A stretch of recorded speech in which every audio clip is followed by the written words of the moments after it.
Israel's Prime Minister on Capitol Hill and on Message. We must all stand together to stop Iran's march of conquest, subjugation, and terror.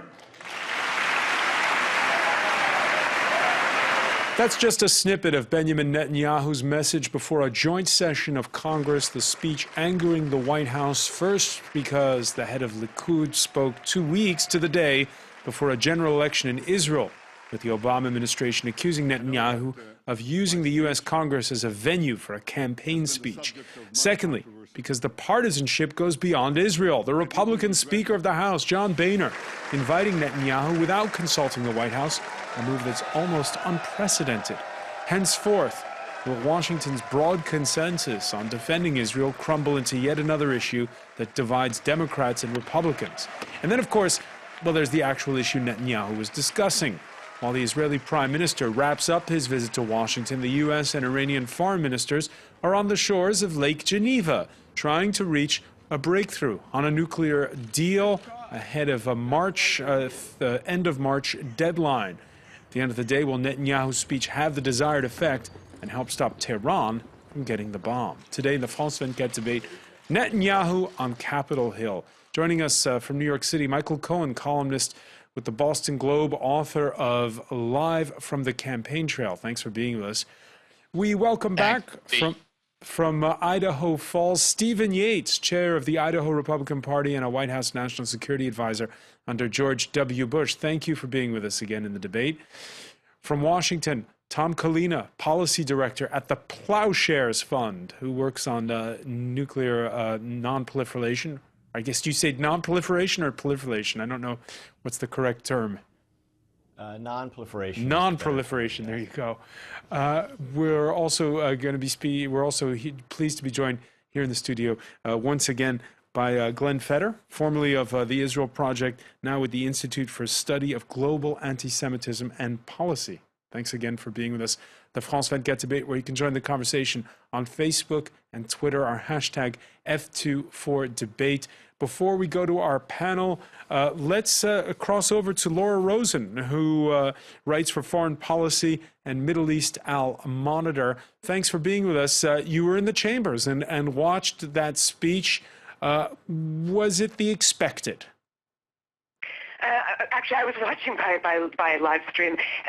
You know, what I thought Netanyahu, and you've seen the past couple days here, both the Obama administration, Susan Rice, Samantha Power, and today Netanyahu have kind of cooled their, their kind of civil war, and you saw Netanyahu thank the Obama administration, mention unknown things that Obama has done for him. I think that made it a little bit less partisan than the past few weeks' controversy over the way this invitation came about. So, you know, in Netanyahu's favor, I thought that he didn't go full-bore attack against the administration. The problem is I don't think that he offered a viable alternative to the nuclear deal that the parties are trying to negotiate in Switzerland.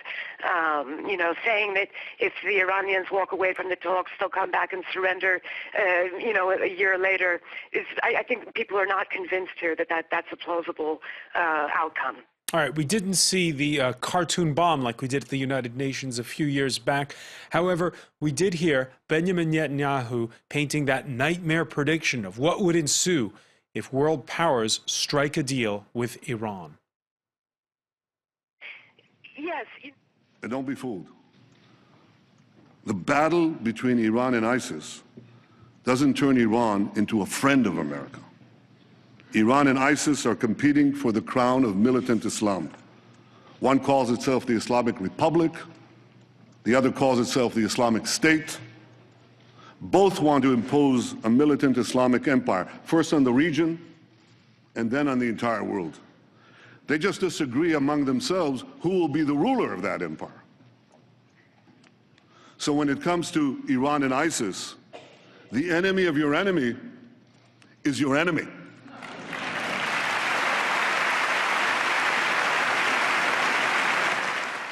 Now, of course, Laura Rosen, as Benjamin Netanyahu is speaking, a senior Revolutionary Guards commander, General Qasem Soleimani, is helping lead that charge to take back the Iraqi city of Tikrit. So the enemy of your enemy being your enemy. That seemed to resonate with the congressman. Yes, at the same time, the U.S. is working with the Iraqis, and in parallel, the Iranians are working with the Iraqis versus ISIS. And I think some people in the U.S., they don't think of Iran as a friend, but they see that we have a common purpose in some ways. I think that some members of Congress actually have a more nuanced understanding of the kind of strange moment we are in with Iran, where we're hostile to each other and we have different regional allies, but we have some common purposes. Laura Rosen, one final question. Will this speech give a bump to Netanyahu in those elections in 2 weeks' time in Israel? I can't. How the Israeli voters will see it. There were 24 standing ovations. If that's what Israeli voters are looking for, that he can get that kind of draw in Washington, then maybe it will give him a bump. All right. Thanks very much for joining us, Laura Rosen, in Washington. Let's turn now to the rest of our panel. I'll start with you, Stephen Yates. Do you agree with Laura Rosen that in the end, Netanyahu toning it down considerably? Well, I think he very effectively led into his speech by emphasizing gratitude and respect for the United States. Both yesterday at the IPAC and also today, he emphasized personal respect for the president and for the office of the presidency. Of course, there's been a lot of chatter in our press that would lead people to question that, but I think his communication was extremely effective to the audience in the chamber and to a lot of Americans that watch. And he basically broadened the concern beyond just narrow nuclear negotiations to the nature of the Iranian regime itself in the eyes of many Americans. And while there's been a lot of talk about why would he come and talk about this now, given the timing of their election, there's also this other side of that coin of would the administration put a pause in negotiations on this while going through a sensitive period of election where this is vital to Israel's national interests. Michael Cohen, do you agree? Not really. I would say that was a very effective speech if you sort of ignore the content of the speech, which to a large extent, I think, the problem with what Netanyahu is saying is that he's arguing we need a better deal than the deal that's currently being negotiated, but he really has no plan for getting a better deal. And I think this is the problem with a lot of the arguments that the opponents to the president's strategy are making. They have no real strategy for how you stop Iran's nuclear program short of going to war against them. And so I think from that standpoint, look, it's an effective speech politically. It's going to be effective in Israel, I think. It's effective with Congress because it sort of plays to their predisposition to be supportive of Israel and opposed to Iran. But from a substantive standpoint, there wasn't a lot of there, in the sense that, we know Iran's a bad country. We know Iran getting nukes is bad. But what's your alternative? And without being able to point out what the alternative is, I sort of am left kind of empty after the speech. So, Glenn Feder, what was, in your view, the number one reason for making that speech, even though the vice president instead went to Guatemala? 56, I believe, lawmakers were absent from the chamber. Was it to win votes 2 weeks from now, or was it to settle a score? I kind of wish that the speech didn't happen right before an election, because I don't think that this was simply to win votes. I think Netanyahu is a fighter. He comes from a family of fighters defending Israel, and I think he's ideologically sincere when he says that Iran wants to not only destroy Israel, but also has intentions to build ICBMs, for example, that could reach Europe and the United States. I think he's being sincere when he says that. I don't think but we remember it was a few years back where he said Iran was 1 year away from getting the bomb. Of course, that prediction did not pan out. A lot of people mention that, but I think Israel also made some efforts to prevent them from doing that. Remember, there were some viruses that just kind of appeared in Iranian computers. There were some scientists who had accidents. There were things that happened that I think delayed that that nuclear arsenal from appearing during that timeline. So I do think that Israel, to a certain extent, was working behind the scenes to make that become a kind of self-fulfilling prophecy. Are you saying Israel's done more than the nuclear negotiators to stop Iran from getting the bomb? I think Israel's been working over the past decade or more over this issue, and they've used a lot of different means in order to try to prevent Iran from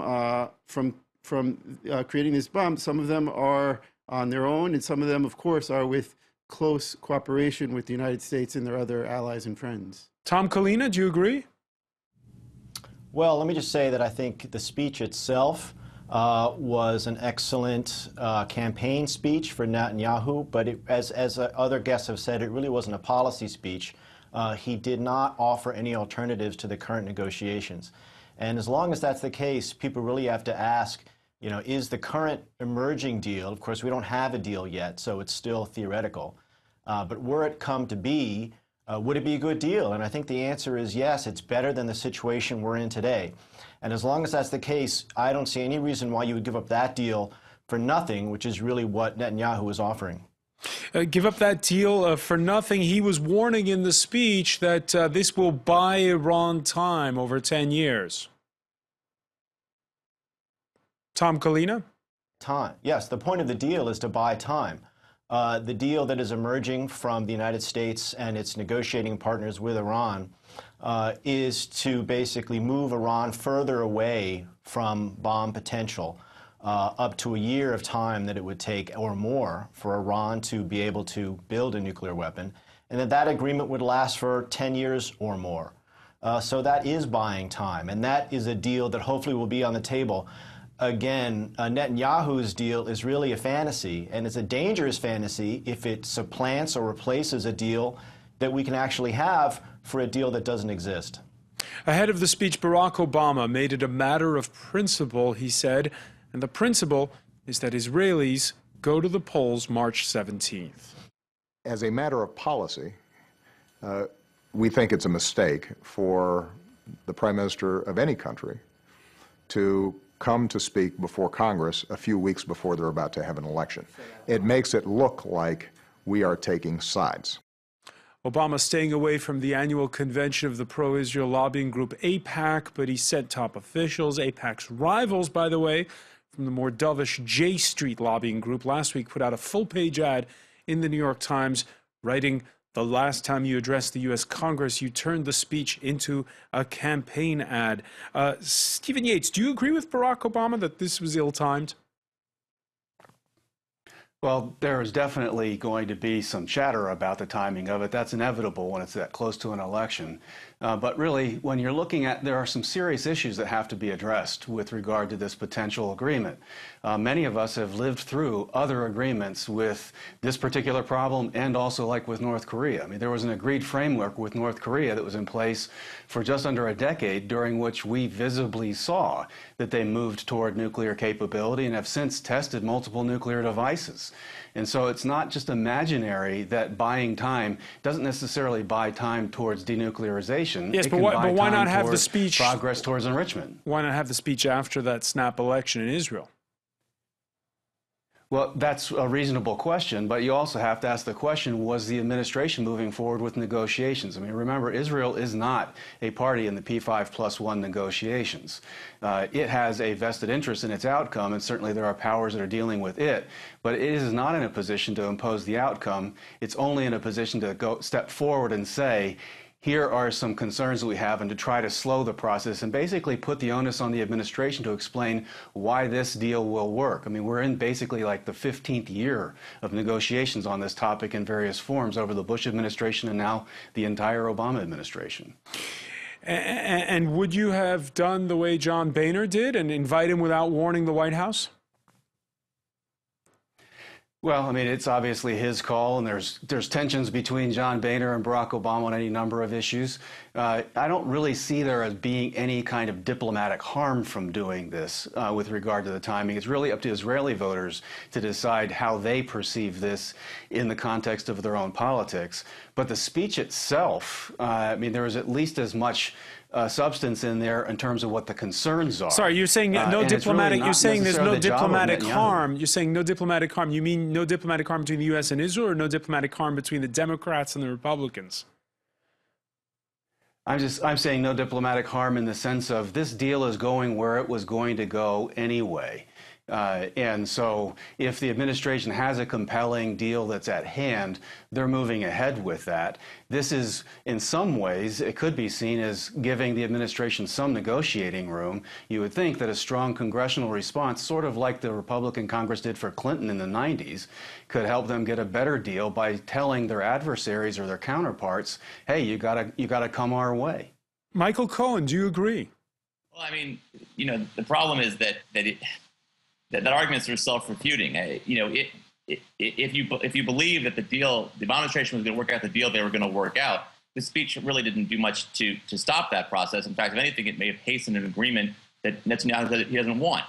I mean, the irony of this whole situation is that by giving this speech, it actually would encourage the Iranians to say, you know what, we have not much more incentive to make a deal and to actually increase the divide that has grown between the U.S.